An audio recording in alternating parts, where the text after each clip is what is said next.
In today's lesson, we are going to learn how to write a ratio from a word problem. Ratios show the relationship between two numbers. There are two main types of ratios that we see in word problems: ratios that compare one part to another part, and ratios that compare one part to the whole. In a part-to-part ratio, we're comparing two different pieces of the total.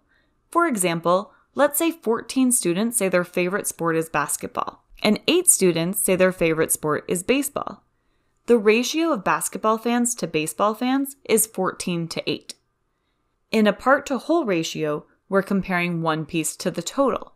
In the previous example, the ratio of students who like basketball to the total would be 14 to 22. We get 22 because if 14 students like basketball and 8 students like baseball, we have 22 total students. Notice sometimes you'll be given all the numbers you need, while other times you'll have to do a little bit of arithmetic. Let's look at example 1. 28 of Gabe's dominoes are standing and the other 4 dominoes have fallen over. What is the ratio of the number of fallen dominoes to the number of dominoes still standing? When working with word problems, I always start by reading my question and writing down the ratio in words. This helps me make sure I'm finding the correct numbers and not making mistakes. I want the ratio of dominoes fallen to dominoes standing. This is a part-to-part ratio, and all of this information is given in the first sentence. There are 4 dominoes that have fallen, so 4 is written first in my ratio. There are 28 dominoes that are still standing, so 28 is written second. My answer is 4 to 28.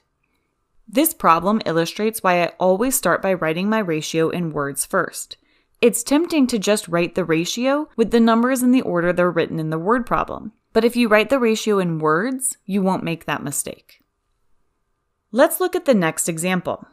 Last week, Brianna's Ice Creamery sold 10 sundaes with nuts and 40 sundaes without nuts. What is the ratio of the number of sundaes without nuts to the total number of sundaes? This time, we're comparing a part, sundaes without nuts, to a whole, the total number of sundaes. In this case, we need to do a little arithmetic. We are told there are 40 sundaes without nuts, so we know the first part of our ratio. But we are not told the total. If we combine the 40 sundaes without nuts and the 10 sundaes with nuts, we get a total of 50 sundaes. So our ratio is 40 to 50. Let's look at our third and final example. 18 out of 54 students have vanilla ice cream, and the rest have chocolate. What is the ratio of the number of students who have chocolate to the number of students who have vanilla? We want to know the ratio of chocolate to vanilla, but we've been given the number of students with vanilla ice cream and the total. So once again, we'll need to do a little arithmetic.